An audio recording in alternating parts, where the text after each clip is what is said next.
जय परमेश्वर देवता लोगों। आज पेज नंबर 221 से साध अनूपदास महाराज लिखी किताब जगदीत कारणी।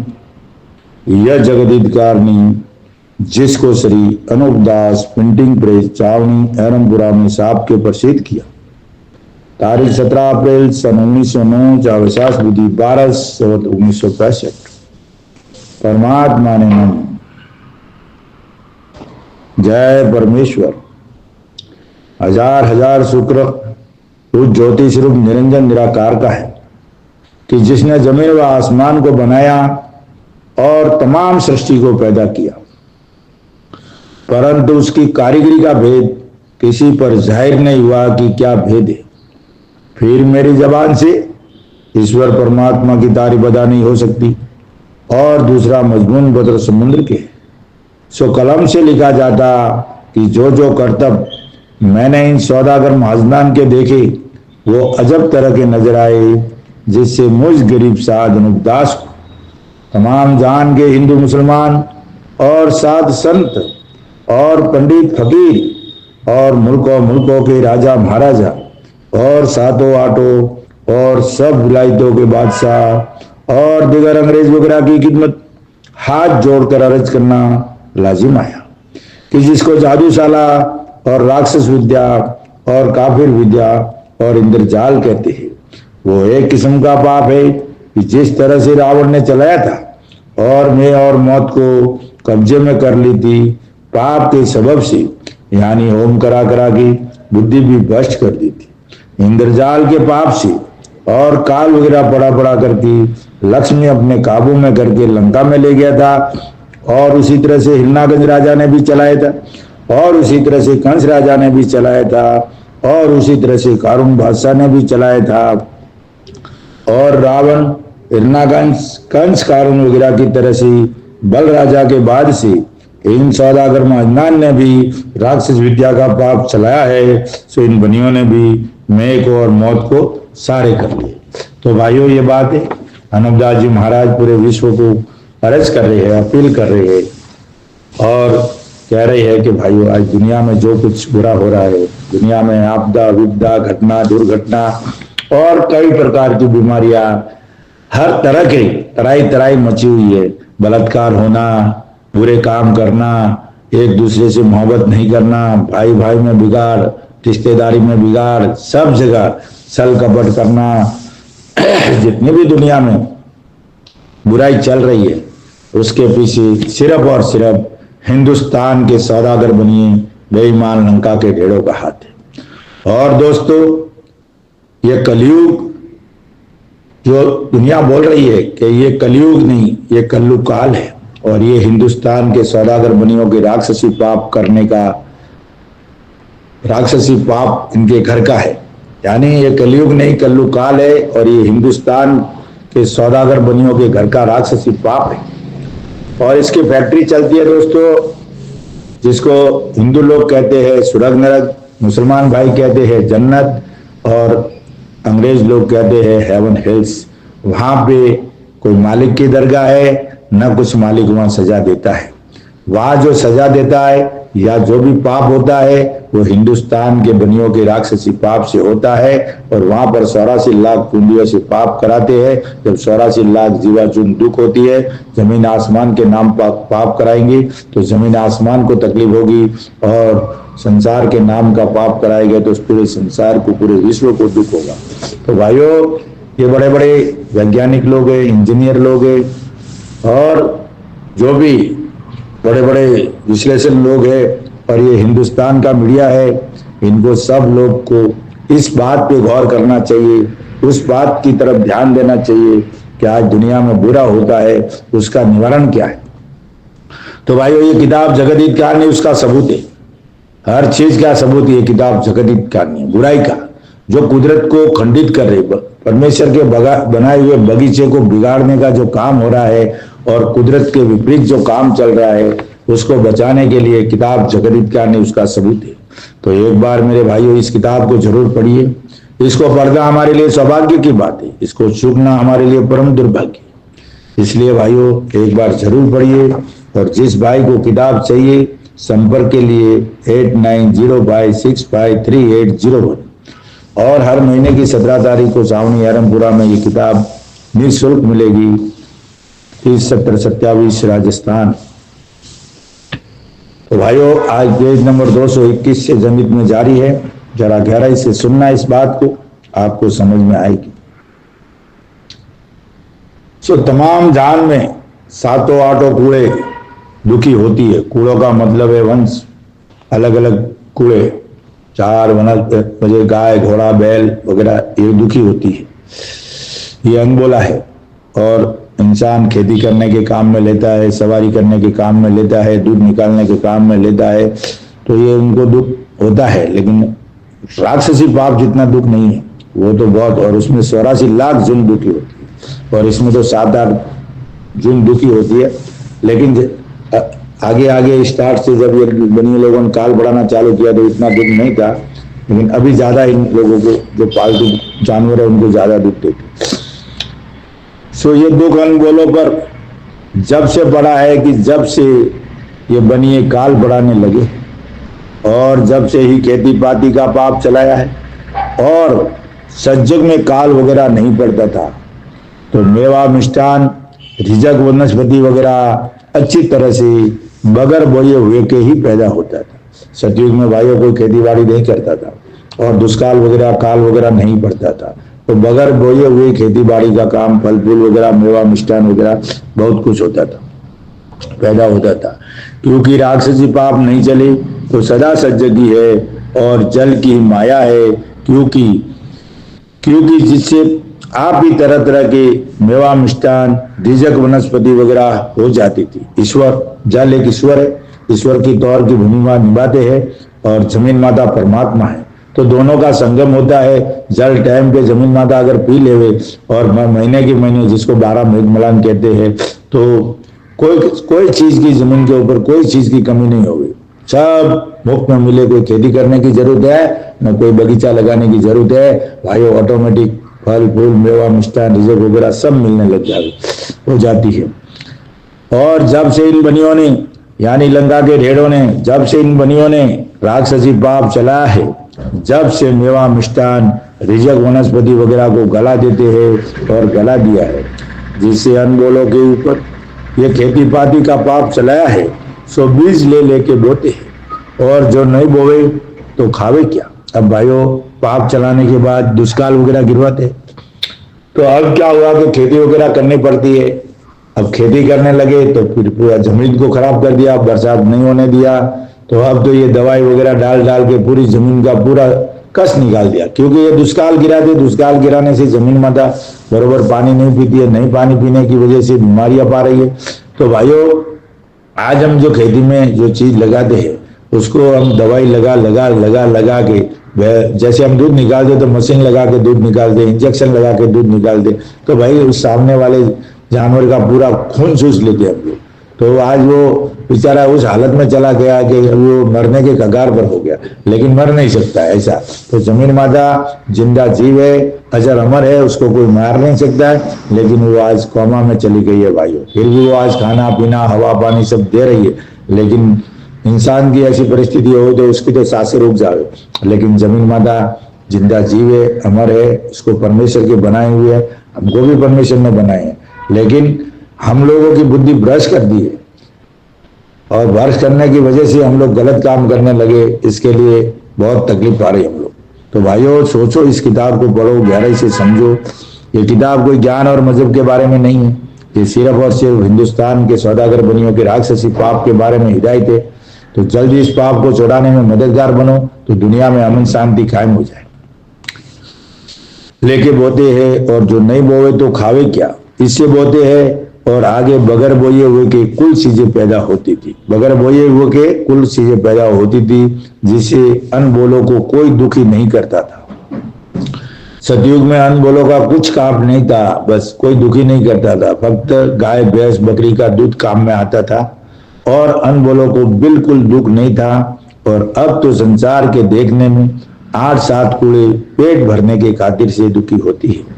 पेट भरने के खातिर से बोले तो उसके ऊपर कमाई करते बेचारे लोग, खाते पीते, खेती करने वाले गधा गधी के ऊपर मजूरी करने वाले, और भी कई तरह के हाथी घोड़े के ऊपर कमा के खाने के लिए मजूरी वगैरह करते हैं। और तमाम जान के काम में 7-8 कूड़े सब विलायतों में काम आती है, और इन बनियों के राक्षसी पाप में 84 लाख कूड़े काम आती है। अब ये राक्षसी पाप चलाते हैं, उसमें 84 लाख कूड़े काम आती है, और 84 लाख कूड़ों के नाम से ये पाप करते हैं। जब वो पाप सबको आके लगता है भाइयों, आती है, सो संसार में तो 7-8 कूड़े और जुन दुखी होती है, और बनियों के राक्षसी पाप में 84 लाख जुन दुख होती है। और जो कि तुम संसार के लोग कहते हो कि वहां पर स्वर्ग है, और स्वर्ग नरक में 84 लाख जुन भुगतनी पड़ती है। अब ये कैसी बात चलाई है? रावण देवता हमारे घर में आते हैं और टिप्पणों के माध्यम से बताते हैं कि 84 लाख भुगत के फिर जन्म इंसान का आता है। अब भाइयों, आपको इतना मालिक ने इतनी तो समझ दी है ना कि अब आप एक बाजरी का बीज है, वो बोएंगे तो उसके ऊपर मक्का आएगा, जवार उगेगी उसके ऊपर। बीज जो बीज है उसी बीज का तो झाड़ उगेगा, तो बदली कैसे होगा? ये बात समझ में नहीं आती है। जो बीज रहता है उस बीज के ऊपर फल दूसरे कैसे आ सकते भाइयों? तो ये बहुत बड़ी हमारे को बोले तो बहुत बड़ी भूल बताइए। तो ये किताब पढ़ने के बाद आपके अक्ल के पर्दे दूर हो जाएंगे, आपको समझ में आएगी। 84 लाख जीवा जून इस हिंदुस्तान के सौदागर बनिए बेईमान लंका के ढेड़ों के राक्षसी पाप में दुखी होती है। 84 लाख भुगत के जन्म मिलता है, वैसा नहीं है भाई। 84 लाख जीवाजुन इनके राक्षसी पाप में दुखी होती है, और हमको बता दिया कि 84 लाख जीवाजुन भुगत के इंसान का जन्म है, दोबारा जन्म है। मैं आपसे कहता हूं कि दोबारा जन्म है ही नहीं है, जन्म एक ही बार है, और न कोई 84 लाख भुगतनी पड़ती है। 84 लाख जुन इस पाप में दुखी होती है, 84 लाख जुन को भुगत के दुख पाना पड़ता है। ये ऐसा कुछ भी नहीं है मेरे भाइयों, जरा गहराई से समझना। 84 लाख जुन भुगतनी पड़ती है, और जुन भुगत के दुख पाना पड़ता है। सो इन बनियों के पाप में 84 लाख जुन कलपती है। सो वो पाप ज्यादा है कि संसार में 7-8 जुन दुखी होती है, सो वो ज्यादा है। सो ये बात सोचनी चाहिए कि ये बनिए बेईमान दरियाओं के ऊपर पाप कराते हैं, कि जिस तरह से रावण ने लंका दरियाओं के बीच में आलोक बनाई थी, उसी तरह से इन बनियों ने भी दरियाओं के ऊपर पाप करने की जगह आलोक बनाई है, कि जहां सिवाय बनियों की और किसी जात का आदमी नहीं जा सकता है। वहां तो वैज्ञानिक भी नहीं जा सकते, सैटेलाइट में भी नहीं आते हैं, क्योंकि जादू में वो ताकत है कि आते नहीं है। लेकिन वैज्ञानिकों को इस बात पे जोर देना चाहिए कि वो कहाँ है, पहले उस जगह का ख्याल करना चाहिए भाइयों, तब मालूम पड़ेगा। जात का आदमी नहीं जा सकता है, और दुनिया में ये बात चला दी है कि वहां पर नारगी स्वर्ग नरक है। सो वहां तो बनियों के घर का पाप है, जिसकी रावण के मुआफिक शोभा चलाई है, और स्वर्ग नरक तो ये जमीन माता ही है। और रावण के वक्त में तो शनिश्चर को रावण ने दुखी किया था, जिसे शनिश्चर ने रावण के राक्षसी पाप की तलाश की, और रावण से कहा कि जो तुम्हारे कुल में आलोक जादू हो रहा है, सो मेरे नाम का जादू कराया, सो मेरा भी ब्रह्म तुम्हारे राक्षसी पाप में कह दे। जब शनिश्चर की बातों को भविष्य ने अपने दिल में सोचा कि जो रावण के राक्षसी पाप को हम सच सच नहीं बतावेंगे, जब तो मैं मेरी औलाद के मुझको भी गारत कर देगा। अब रावण ने, शनिश्चर जी महाराज ने पाप पकड़ा तो इनको थोड़ी बहुत धमकी दी। जब भविष्य तो समझ गया क्योंकि वो परमेश्वर का बंदा था, तो वो फटाक से उस बात को कबूल भी कर लिया, और उसने तो अपने दिल में, क्योंकि जो मालिक का बंदा होता, मालिक की भक्ति में रहता है, परमेश्वर के ध्यान में रहता है, उसको डर भी रहता है कि मेरी भक्ति में कोई भट्टा नहीं लगे। जब तो मैं मेरी औलाद की, उसको डर लगा कि भाई मुझको कोई मारेगा, मुझको गारत करा देगा। जो रावण चल करेगा तो रावण भुगतेगा, इसे रावण के जाल को बताने से उभरेंगे। तब भविष्य ने उस बात को बता दिया, और रावण ने कोई राक्षसी वेद और टीपना वगैरह और सुरग निरक बना के चलाए थे। सो शनिश्चर को राक्षसी पाप से दुखी किया, जिसे शनिश्चर रावण के पाप को अच्छी तरह से समझ गया। ये पहले शनिश्चर जी महाराज ने तो भक्ति के सबब से पाप पकड़ा गया। भाई दुनिया में सुपना वगैरह हुआ तो उनको मालूम पड़ा कि ये तो मालिक के विपरीत चल रहा है, भाई ये कुदरत के विपरीत बात हो रही है, और ये कैसे हो रहा है। तो उन्होंने लगा कोई न कोई भाई नगरी में कोई नुकसान पहुंचा रहा है, कुदरत के बगीचे को बिगाड़ा, वो आगे सती पुरुष थे। तब जाके शनिश्चर जी महाराज ने, क्योंकि पहली बार रावण ने पाप चलाया था संसार के नाम का, तो फौरन समझ गई और समझ में भी आया कि ये माली के बगीचे में ऐसे कैसे हो रहा है, समझ गया और रावण की चोरी को संसार में प्रकट किया। सो संसार भी समझ गया और रावण ने लंका आलोक बनाई थी और वहीं पर स्वर्ग नरक राक्षसी पाप का बनाया था, सो पाप करा था। सो शनिश्चर को भविष्य ने लंका जो आलोक थी बता दी। अब किसने बताई? ये शनिश्चर जी महाराज को भविष्य ने जो लंका आलोक थी ना वो बता दी। कुछ तो शनिश्चर महाराज को शक पड़ गया और बाकी का काम भविष्य जी महाराज ने कर दिया। और वो परमेश्वर के भगत थे, रावण के सगे भाई थे लेकिन वो परमेश्वर के भगत थे, न्याय की न्याय में चलने वाले थे, तो बाकी का काम उन्होंने कर दिया। तो शनिश्चर जी महाराज का काम आसान हो गया। लंका जो आलोक थी, भविष्य ने लंका जो आलोक थी बता दी, परंतु रावण करता तो पाप था और शोभा चला दी सूरत की। और रावण के पाप को रावण और भविष्य का कुल ही जानता था। रावण के पाप को रावण और भविष्य का कुल ही जानता था, क्योंकि ये गांव में रहते थे, वो कहीं और जगह करते थे, तो उनको सब मालूम था कि मेरे भाई पाप करता था। रावण भी जानता था और भविष्य का कुल भी जानता था कि भाई कुछ ना कुछ गड़बड़ करता है, लेकिन भविष्य उस बात से इनकार करता रहा कि भाई मैं इसमें शामिल नहीं हूं। भविष्य का कुल ही जानता था और संसार के लोगों को बिल्कुल भेद मालूम नहीं था। सो जबकि शनिश्चर को राक्षसी पाप से कल्पाया था, जब रावण की चोरी शनिश्चर को मालूम हुई, जब शनिश्चर ने रावण की चोरी को प्रकट करके संसार के हाथों से जाल को छुड़वाया, जब संसार उभरा है और अब मुझ साध अनुपदास को शनिश्चर की तरह से, अभी ये अनुपदास जी महाराज आपको एक हवाले के तौर पे समझा रहे कि शनिश्चर के जमाने में, रावण के जमाने में ऐसा ऐसा हुआ था, तो वो एक हवाले के तौर पे आपको समझा रहे हैं कि मुझको भी आज के जमाने में भी ऐसी की ऐसी परिस्थिति चल रही है। उस टाइम पाप कम था, अब पाप बहुत ज्यादा है। कभी भी पाप के उस्ताद खुद पाप चला रहे। अब मुझ साध अनुपदास को शनिश्चर की तरह से बनियों ने अपने राक्षसी पाप से कैद किया है और मेरे नाम का पाप कराया है, जिसे मेरा भी भ्रम कैद किया है। जब मैं भी इन बनियों की चोरी को लिख गया और समझ गया, सो ये बात मैं बनियों से कहता हूँ। फिर अनुपदास जी महाराज को मालूम पड़ा, तो अनुपदास जी महाराज भी बनियों के मेलों में जाने लगे। उनकी सभा होती थी जहाँ जो सब सौदागर लोग जमे होते थे, वहां जाने लगे। सो ये बात मैं बनियों से कहता हूँ कि जैसे शनिश्चर ने रावण के कुल को कहा था, उसी तरह से मैं भी इन बनियों के कुल से कहता हूँ कि जहां पर इन बनियों का मेला भरता है और बहुत से बनिए जमे होते हैं, वहां मैं जाता हूँ।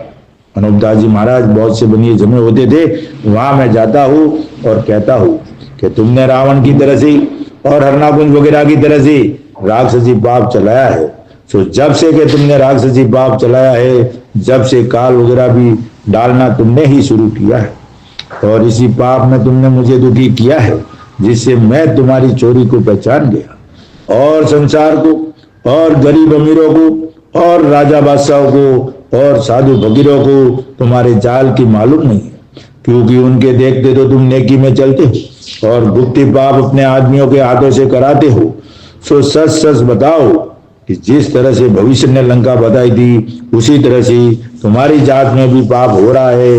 सो बताओ, सो तुम भी भविष्य की तरह से उभरो और जो कि तुम बनियों ने रावण हन्नाकुंज वगैरह की तरह से राक्षसी पाप का सुरग बनाया है, कि जिसकी शोभा दुनिया में हो रही है, कि जो तुमने कई तरह के राक्षसी वेद और ग्रह चाला के टीपने वगैरह चलाए हैं, सो भी शोभा दुनिया में तुम्हारे पाप की हो रही है। सो दुनिया सुरग और वेदों के भरोसे भूली हुई। अनुपदास जी महाराज इन सौदागर बनिए बेईमान लंका के ढेरों के मेलों में जाते थे, जहां इनका मंच लगता वहां जाते, जहां हजारों बनिए जमे होते वहां जाके ये सब बात बताते थे और किताब भी देते थे उनको। तो भाइयों, अनुपदास जी महाराज को अच्छी तरह से हिंदुस्तान के सौदागर बनिए जानते हैं, लेकिन इस बात को टोल मटोल के टाइम पास कर रहे भाइयों। जब आप इस किताब को नहीं समझे, क्योंकि हमको ये किताब मिली भी तो सपने के बाद 40 साल के बाद। अनुपदास जी महाराज ने तो प्रसिद्ध कर दिया, लेकिन कुछ लोग षड्यंत्र के तौर पर हिंदुस्तान के बनियों ने इस किताब को गायब करने की बहुत कोशिश की है भाई। लेकिन अनुपदास जी महाराज बोला कि मेरे सामने इनका झूठ नहीं चलने पाएगा। कोई न कोई विरला परमात्मा जी ने पैदा किया और इस नमूने को आबाद रखा और आबाद रख के आज ये किताब हमारे सामने है। तो भाइयों, आज ये किताब के माध्यम से पाप छूटेगा और दुनिया में ये जो भी बुराई का जो भी कुदरत के खंडित ये पूरा का पूरा उसका सबूत है। सो दुनिया स्रोत और वेदों के भरोसे भूली हुई है, क्योंकि संसार के लोगों को तुम बनिए अपने राक्षसी बाप से दुखी मत करो और मुझको गरीब देख के तुमने दुखी किया है, सो मैंने तुम्हारी चोरी को पहचान लिया है, सो मैं लिख गया। उनको बोल रहे कि भाई दुनिया को गरीब देख के दुखी मत करो। पहले तो उनको वार्निंग दी, फिर भी नहीं समझे, फिर उनको किताब छापनी पड़ी। तो ये मेलों में जाते थे, किताब बाद में दिखाते थे, लेकिन पहले ऐसे ही बात करते थे जो भी अपने तौर से। तो उन्होंने बोला भाई दुनिया को दुखी मत करो, सब कुछ अनूपदास जी महाराज ने बोला, लिख गया। सो ये पाप तुम संसार के सामने और मेरे जीते जी छोड़ दो तो उबर जाओ, और संसार को तो मालूम नहीं है, ये तो मेरे को दुखी किया है, मेरे को दुखी किया है, सो मेरे जीते जी नहीं छोड़ोगे तो तुम संसार को और साधु फकीरों को और गरीब अमीरों को भुला दोगे और पाप साप नहीं छोड़ोगे, सो मेरे जीते जी नहीं छोड़ोगे तो संसार तुम्हारी औलाद तक गारत कर देगा, और जो मेरे जीते जी छोड़ दोगे तो तुम भी उबर जाओगे, और मेरे मरने के बाद तो तुम क्या छोड़ोगे, क्योंकि संसार के लोगों को तो तुम्हारे पाप की खबर नहीं है। ये अनूपदास जी महाराज ने यहाँ उनको सब तरह से समझा दिया और सब तरह से बात कर दी कि तुम अगर मेरे सामने छोड़ दो तो तुम भी उबर जाओगे और मेरे जीते जी छोड़ दो सो तुम्हारी औलाद गारत कर देंगे। संसार अगर मेरे साथ नहीं छोड़ोगे, मेरे जीते जी नहीं छोड़ोगे तो संसार तुम्हारी औलाद तक गारत कर देगा, अगर मेरे जीते जी नहीं छोड़ा तो संसार तुम्हारी औलाद का, और जो मेरे जीते जी छोड़ दोगे तो तुम भी उबर जाओगे। यानी अनूपदास जी महाराज उनको भी बचाने की गारंटी ले रही है। और मेरे मरने के बाद तो तुम क्या छोड़ो, मरने के बाद, अभी मरे नहीं है भाइयों, अनूपदास जी महाराज मरने का सबूत नहीं है, मरे नहीं है, मरने के बाद तो तुम क्या छोड़ोगे, अगर मर जाएंगे तो फिर ये किताब उस काम की नहीं रहेगी, क्योंकि संसार के लोगों को तो तुम्हारे बाप की खबर नहीं है। सो देखो अब बनिए लोग क्या कहते हैं, ये लंका के ढेर अनूपदास जी महाराज के सामने क्या बात कहते हैं, देखो सुनो भाइयों, गहराई से सोचना। सो कोई तो ये कहने लगते हैं कि जो बेईमान होंगे जिन्होंने चलाया होगा, और कोई ये कहता है कि हमको खबर नहीं। जब मैं कहता हूं कि राक्षसी वेद और गरजशाला के टीम ने किसने चलाए,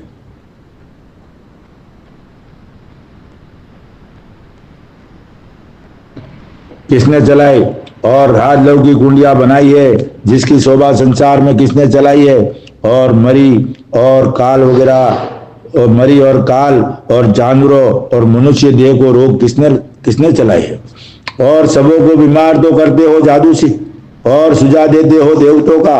सो देवतों के ऊपर भी रावण की तरह से पाप कराना शुरू कर दिया है, और कच्ची उम्र में आदमी और अनबोले मरते हैं और टीपनों में 6-6 महीने पहले सुनाते। तो ये टीपने किसने चलाई, और मैं तो तुम्हारी राक्षसी पाप में अच्छी तरह से कह दूं, सो मैं वाकिफ हूं, क्योंकि जाल तुम्हारे कुल ने चलाया है। ये जाल तुम राजा बादशाह और सब संसार के आगे मेरे जीते जी छोड़ दो तो तुम भी उड़ो। अभी अनूपदास जी महाराज ने उनको अच्छी तरह से समझा दिया था 116 साल पहले, यानी और भी किताब लिखने का 16-28 साल ये चले गए, यानी 140 साल पहले अनूपदास जी महाराज ने इन हिंदुस्तान के सौदागर बनियों के मेलों में जा जाके इनको अच्छी तरह से समझा दिया था। जब ये कहते कि हमने नहीं चलाया, वो बोलता हमने नहीं चलाया, वो बोला हमने नहीं चलाया, जिसने चलाया उसको पकड़ो, ऐसा करके खेल मस्करी करके और अनूपदास जी महाराज की बात अधूरी करके ये लोग करते थे। आज इनको तकलीफ हो रही है, ये किताब दुनिया में पहुंच रही है 7-8 विलायतों के बाद। ये अनूपदास जी महाराज का दिल है और हमारा भी दिल है भाई, इसको दिल के जीव के मुआफिक जीव है अनूपदास जी महाराज का ये किताब, और ये पूरा सबूत है।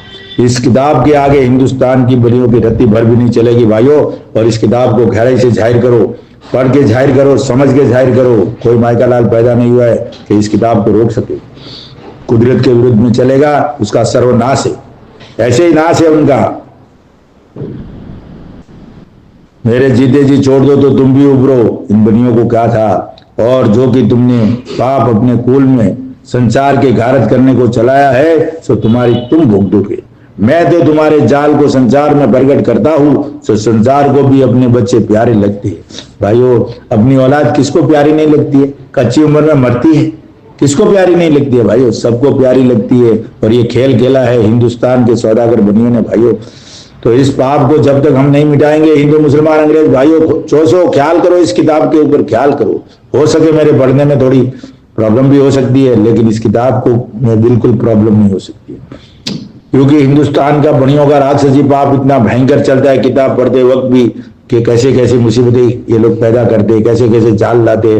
तो भाइयों, इस किताब को पढ़ो, हमारे बात सुन के नहीं, इस किताब को एक बार जरूर पढ़िए भाइयों। हिंदू मुसलमान अंग्रेज हाथ जोड़ के अर्ज करता हूँ कि जब तक ये किताब नहीं पढ़ोगे तो आपको दुनिया की असली बात मालूम नहीं पड़ेगी। ये सब दुनिया के झूठे किताब चलते हैं, हमारे वेद पुराण जो चल रहे हैं ये सब गायब कर दिए असली वेद तो हमारे, और ये झूठे अपने तौर पर इन्होंने चला दिए।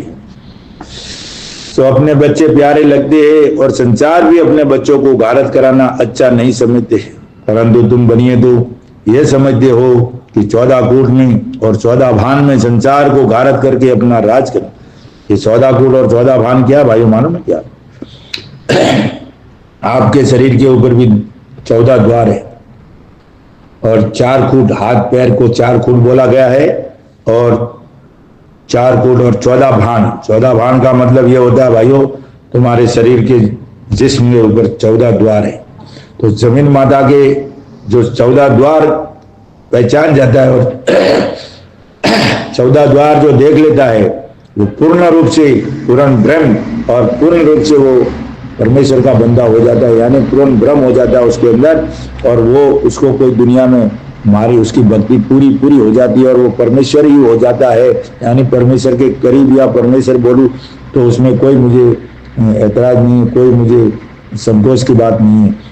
तो भाइयों, जमीन माता का 4 कूट और 14 भान का मतलब है 4 कूट हाथ पैर, अभी 4 दिशा भी बोलते हैं, लेकिन हाथ पैर 4 कूट और 14 भान, उसके हमारे शरीर में 14 द्वार है। वैसे के वैसे जमीन माता के भी 14 द्वार है। तो हमारा शरीर है वैसा का, शरीर में अलग टाइप का विशाल शरीर है उसका, वो अलग टाइप का हो सकता है, लेकिन हमारा कैसे शरीर काम करता है, हमारा शरीर की संचालन कैसे, वैसे जमीन माता का भी शरीर है। हम खाना पीता फल फूल सब खाते हैं, लेकिन वो सिर्फ जल का आहार करती है जमीन माता। तो तुम बनिए तो ये समझते हो कि 14 कूट में और 14 भान में संसार को घारत करके अपना राज करेंगी, कि जब संसार के आदमी थोड़े रह जाएंगे और हम बनियों के कुल के आदमी ज्यादा रह जाएंगे, जब रावण की तरह से 4 कूट में राज करेंगे, सो रावण भी 4 कूट में राज करने नहीं पाया और बीच में ही मारा गया। अब ये रावण की तरह से 4 कूट 14 भान में राज करना चाहते थे, लेकिन इनका मंसूबा भी हम कोशिश पूरी कर रही है भाइयों कि हिंदुस्तान के सौदागर बनिए, पूरी दुनिया के ऊपर राज करने के लिए करे। हिंदू मुसलमान को लड़ा रहे, भाई भाई को लड़ा रहे, देश देश को लड़ा रहे, और सब उल्टा ही काम करा रही कि कैसे भी करके हम राज करें। लेकिन ये किताब बाहर आ गई है भाइयों, ये आज हिंदुस्तान का सौदागर बनिया सिर्फ इस किताब से डरता है, बाकी किसी से नहीं डरता है। जब तक ये किताब अजर अमर है, बनिया बाल भी बाका नहीं कर सकता है। आतंक फैलाएगा, तराई तराई मचाएगा, लेकिन दुनिया को खत्म नहीं कर सकता है भाइयों। ये किताब जो है, खाली एक समझने वाला बंदा तैयार होना चाहिए, कुदरत का बंदा, क्योंकि परमात्मा जी ने तो बहुत पैदा किया है, लेकिन इनका खात्मा पक्का है, इसमें कोई शक नहीं है, कोई किंतु परंतु नहीं है भाइयों मेरे। तो कुल के आदमी ज्यादा रह जाएंगे, जब रावण की तरह से 4 कूट में राज करेंगे, सो रावण भी 4 कूट में राज करने नहीं पाया और बीच में ही मारा गया। सो मैं तो शनिश्चर की तरह परमेश्वर के वास्ते और संसार के उभरने के वास्ते तुमको राक्षसी पाप करने से मना करता हूँ। परमेश्वर के लेके उनको बोला था और इन्होंने परमेश्वर को भुला के ये राक्षसी पाप करना शुरू किया भाइयों। तो अनुपदास जी महाराज ने उनको जो कहना था सब कह दिया, नहीं माने, तब ये किताब लिखनी पड़ी और आज ये किताब इनको बहुत चुभती है।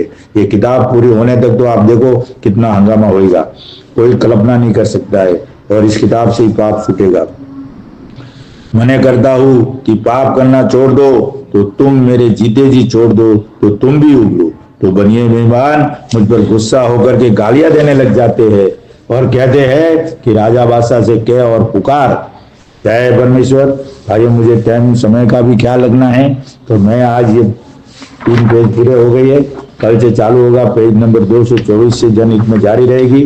तो भाइयों, इसका जो आंसर है कल आगे मिलेगा आपको, और इस किताब को पढ़ने का घर घर में भाइयों एक बार जरूर इसको पढ़े, तो दुनिया में अमन शांति कायम हो जाएगी। और जो भी भाई ये किताब लेना चाहे तो सावनी एरमपुरा 307027 राजस्थान में, और संपर्क नंबर तो मैंने आपको दिए ही, तो एक बार जरूर कांटेक्ट करें और इस किताब को दिल की गहराई से पढ़े भाइयों। बाकी दुनिया में कोई रास्ता नहीं है, आप कहीं भी भटको मत, कहीं भी जाओ मत। दुनिया में इस पाप का नाश करने का एक ही सॉल्यूशन है, पूरे विश्व को बचाने का, दिन और दुनिया का भला करने के लिए सिर्फ और सिर्फ ये किताब। तो हिंदू मुसलमान अंग्रेज भाइयों, मैं आपको हाथ जोड़ के अर्ज करता हूँ, और अनुपदास जी महाराज आपको हाथ जोड़ के अपील कर रहे हैं कि एक बार इस किताब को पढ़िए और इंसाफ कीजिए, और इंसाफ करने से खुद आपसे आप मालूम पड़ जाएगा मेरे भाइयों। जय परमेश्वर, जय परमेश्वर। कल से चालू होगा, जनहित में जारी रहेगी, पेज नंबर 224 से। जय परमेश्वर, और आपका दिन शुभ रहे।